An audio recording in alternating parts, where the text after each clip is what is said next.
कारनामों पर हम रोक लगाएंगे और त्वरित जांच और कार्रवाई करते हुए हम इस दोषियों को सजा देंगे। आज परिणाम आप सबके सामने दिख रहा है। राजस्थान में संगठित अपराधों पर रोकथाम लगाते हुए राजस्थान में कानून और शांति का राज कायम हो और राजस्थान अपने हक के अनुरूप, अपनी क्षमता के अनुरूप प्रगति कर सके, इस दृष्टिकोण से राजस्थान की सरकार ने प्रभावी काम पिछले 1 साल में किया है।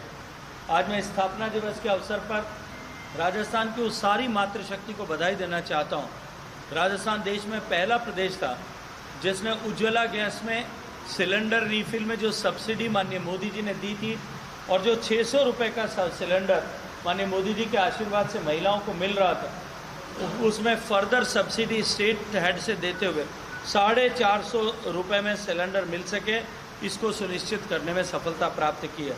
मातृबंधन योजना के तहत जो सहायता मातृशक्ति को देश में उपलब्ध कराई जाती है, उसको 5,000 रुपये से बढ़ा करके 1,500 रुपये स्टेट कंट्रीब्यूशन से 6,500 रुपये करने वाला पहला राज्य राजस्थान बना है।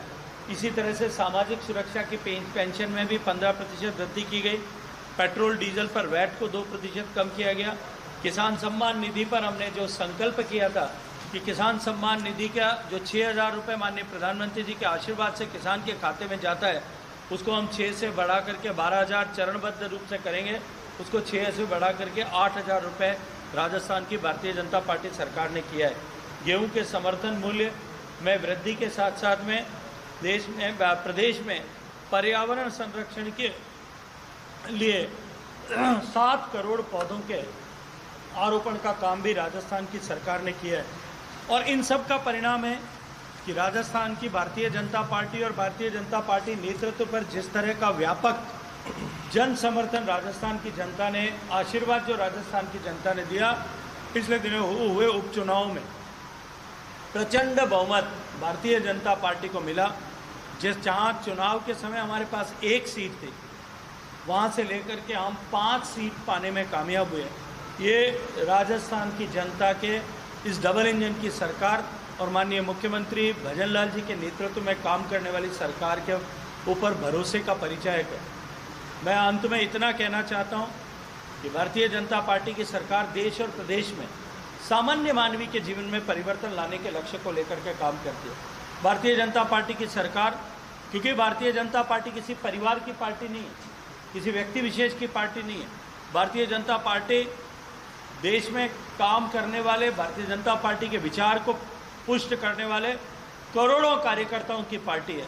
उन कार्यकर्ताओं की ताकत के आधार पर संकल्पबद्ध होकर के हम भारत को विकसित भारत बनाने के लक्ष्य को लेकर के, उस सपने को साकार करने के लिए पूरे प्राण और प्रण की ऊर्जा के साथ खड़े हैं।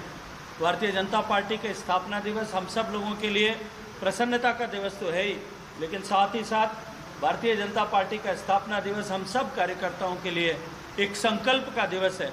उन सब लोगों को स्मरण करते हुए श्रद्धांजलि देने का दिन है, जिन्होंने उस शुरुआत के दौर में, जब भारतीय जनता पार्टी को सत्ता प्राप्ति की कोई संभावना नहीं थी, उस समय भारतीय जनता पार्टी के इस विचार को पुष्ट करने के लिए अपना सब कुछ समर्पण किया था, सब कुछ दांव पर लगाया था।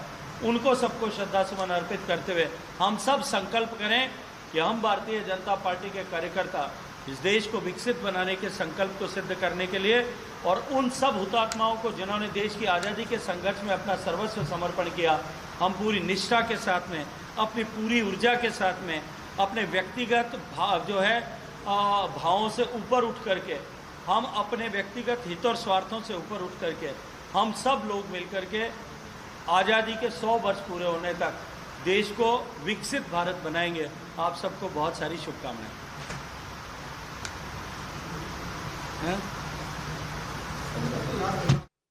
बीजेपी के स्थापना दिवस के अवसर पर केंद्रीय मंत्री गजेंद्र सिंह शेखावत ने ये प्रेस वार्ता की है।